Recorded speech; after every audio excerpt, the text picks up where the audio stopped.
আমরা সবাই জানি যে কোনো অবজেক্টের উপর যখন ফোর্স অ্যাপ্লাই করি তখন দেখা যায় সেই ফোর্স অ্যাপ্লাই করার ফলে তার লেন্থ বা ভলিউম বা এরিয়ার একটা চেঞ্জ হয়।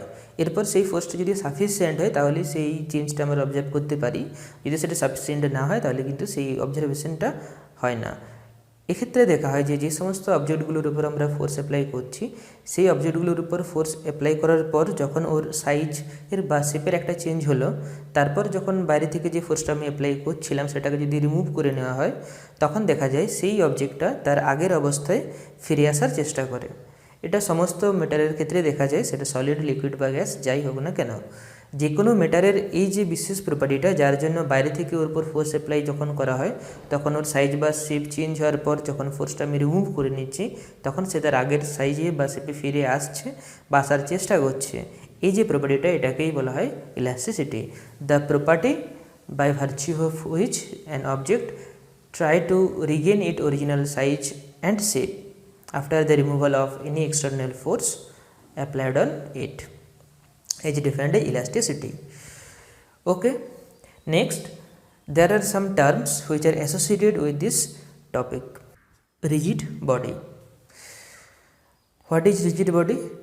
If we apply force on any object and the force is sufficient or huge in amount, then we can see that there will be a change. But if I apply force on this pen, can I change its size? Can I change its shape? For me, by my hand, it's not possible to change its size or shape. So according to me or with respect to me, this body is a rigid body. So rigid body defined as if by the external force the intermolecular distance between two molecules inside that matter remains unchanged, then the body is said to be rigid body. অর্থাৎ বাইরে থেকে যদি কোনো একটা অবজেক্টের উপর force apply করি and সেই ফোর্স অ্যাপ্লাই করার ফলে যদি দেখা যায় তার লেন্থ, সাইজ বা শেপটা চেঞ্জ হচ্ছে না, তখন সেই অবজেক্টকে বলা হয় রিজিড বডি। এবার প্র্যাকটিক্যালি এমন কোনো অবজেক্ট নেই যেটাকে আমি রিজিড বডি বলতে পারবো, কারণ যে কোনো অবজেক্টের ক্ষেত্রে যদি আমি একটা sufficient amount of force apply করি তাহলেই দেখা যায় যে সেই অবজেক্টটা সাইজ চেঞ্জ হচ্ছে। বাট কিছু কিছু সাবস্টেন্স আছে যেগুলো নিয়ারলি রিজিড বডি আমরা বলতে পারি, নট 100% বাট নিয়ারলি, যেমন ডায়মন্ড, কোয়ার্জ, এগুলো নিয়ারলি রিজিড বডির মতোই বিহেভ করে। এদের চেঞ্জ ইন ভলিউম বা চেঞ্জ ইন শেপ খুবই কম হয় অ্যান্ড খুব হিউজ অ্যামাউন্ট অফ ফোর্স যদি অ্যাপ্লাই করা হয় তাহলে এদের ভিতরে এই চেঞ্জটা আমরা অবজার্ভ করতে পারি। নেক্সট যেটা আছে সেটা হচ্ছে নেক্সট ডিফর্মিং ফোর্স। না the force due to which the size or shape of an object changes, that force is called deforming force। অর্থাৎ যে ফোর্সটা অ্যাপ্লাই করা হলে কোনো একটা অবজেক্টের ক্ষেত্রে সাইজের চেঞ্জ হয় বা ভলিউমের চেঞ্জ হয় বা এরিয়ার চেঞ্জ হয় বা লেন্থের চেঞ্জ হয় তখন সেই ফোর্সটাকে বলা হয় ডিফর্মিং ফোর্স। অর্থাৎ ডিফরমেশনের জন্য যে ফোর্সটা দায়ী সেটাকে ডিফর্মিং ফোর্স বলা হয়। থার্ড,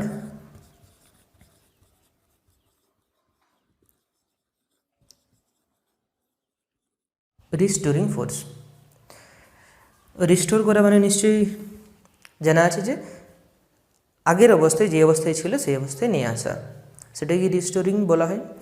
এক্ষেত্রে বলা হয় যখন কোনো একটা অবজেক্টের উপর বাইরে থেকে আমরা ফোর্স অ্যাপ্লাই করি এবং সেই ফোর্সটা অ্যাপ্লাই করার পর তার সাইজের যে চেঞ্জটা হয় বা লেন্থের বা ভলিউমের বা এরিয়ার যে চেঞ্জটা হয়, ফোর্সটা রিমুভ করে নিলে সে তার আগের অবস্থায় ফিরে আসে। তো যখন আমি ফোর্সটা রিমুভ করে নিচ্ছি তখন সে অটোমেটিক কি আগের অবস্থায় ফিরে আসে? অবশ্যই অটোমেটিক আসে, তার জন্য অন্য দিক থেকে কাউকে ফোর্স অ্যাপ্লাই করার কোনো প্রয়োজন হয় না। তাহলে এই যে অটোমেটিক ও তার আগের অবস্থায় ফিরে আসছে সেটা কেন হচ্ছে না, ওর ভিতরে একটা ফোর্স জেনারেট হয় যে ফোর্সটা সে তার আগের অবস্থাতে ফিরে নিয়ে আসার জন্য সাহায্য করে। যেমন একটা স্প্রিং বা একটা রাবারকে যখন আমরা টানি তারপর যখন ওকে ছেড়ে দিই, ছেড়ে দেওয়ার পর কী হয়, সে তার আগের অবস্থায় ফিরে আসে। তাই যে মুহূর্তে আমি ছেড়ে দিলাম সেই মুহূর্তে ওই যে ফোর্সটা ওর ভিতরে তৈরি হয়েছিল আমি বাইরে থেকে টানার জন্য, সেই ফোর্সটা ওকে আগের অবস্থাতে ফিরিয়ে নিয়ে আসে। এটা সবসময় মনে রাখতে হবে যে এটা যদি একটা স্প্রিং হয়, এদিক থেকে আমি ডিফর্মিং ফোর্স অ্যাপ্লাই করছি,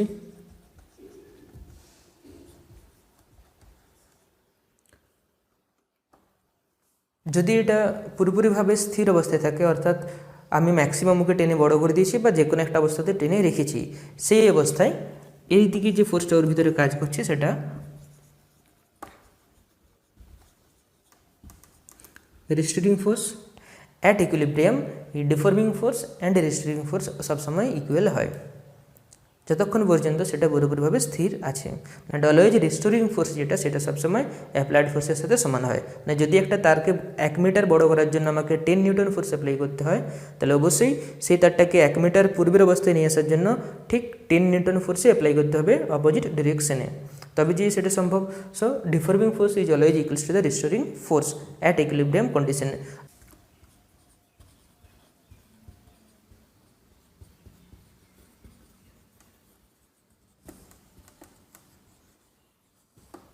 Next, perfectly elastic body.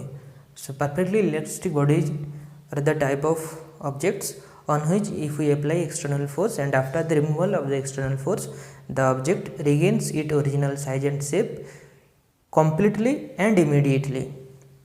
Those objects are called perfectly elastic body. অর্থাৎ যখন কোনো একটা অবজেক্টের উপর বাইরে থেকে আমি যে ফোর্স অ্যাপ্লাই করছিলাম সেই ফোর্সটা অ্যাপ্লাই করার পর যখন ফোর্স অ্যাপ্লাই করা বন্ধ করে দিই, অর্থাৎ এক্সটার্নাল ফোর্সটাকে যখন সরিয়ে নিই, তখন সে তার আগের অবস্থায় কমপ্লিটলি ফিরে আসে এবং ইনস্ট্যান্ট ফিরে আসে, সঙ্গে সঙ্গে যদি ফিরে আসে তখন তাকে বলা হয় পারফেক্টলি ইলাস্টিক বডি।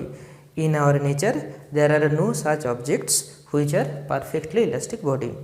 এমন কোনো পারফেক্টলি ইলাস্টিক বডির এক্সাম্পল আমাদের জানা নেই এখনও পর্যন্ত। সেই জন্য নেচারে এটা রেজিস্ট্যান্স নেই বললেই চলে।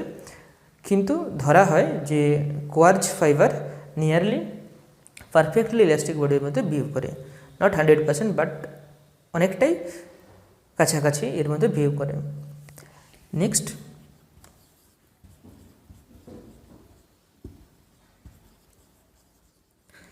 plastic body. So plastic body, these are the type of bodies on which if we apply force and after the removal of the external force it fails to regain its original size and shape completely or partially, then those objects are called plastic body. অর্থাৎ যদি দেখা যায় যে বাইরে থেকে যে ফোর্সটা আমি apply করছিলাম সেই ফোর্সটা অ্যাপ্লাই করার পর দেখা গেল সে তার পূর্বের অবস্থায় কমপ্লিটলি ফিরে আসছে না, হয়তো পার্সিয়ালি ফিরে আসছে। যেমন একটা রাবারকে যদি আমি অনেক দিন ধরে টানতে থাকি তখন দেখা যায় কি রাবারটা আস্তে আস্তে বড় হয়ে যাচ্ছে, অর্থাৎ সে তার ইলাস্টিক প্রপার্টিটা হারিয়ে ফেলে অ্যান্ড প্লাস্টিক প্রপার্টিটা সে গেন করতে আরম্ভ করে।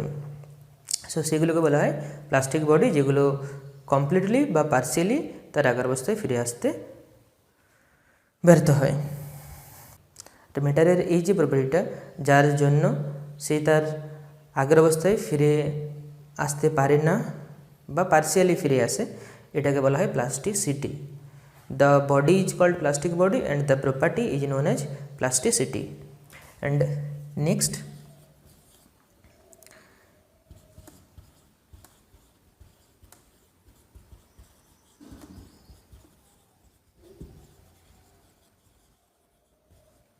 perfectly plastic body. This perfectly plastic body is defined as if any object does not show the tendency to regain its original size and shape after the removal of external force.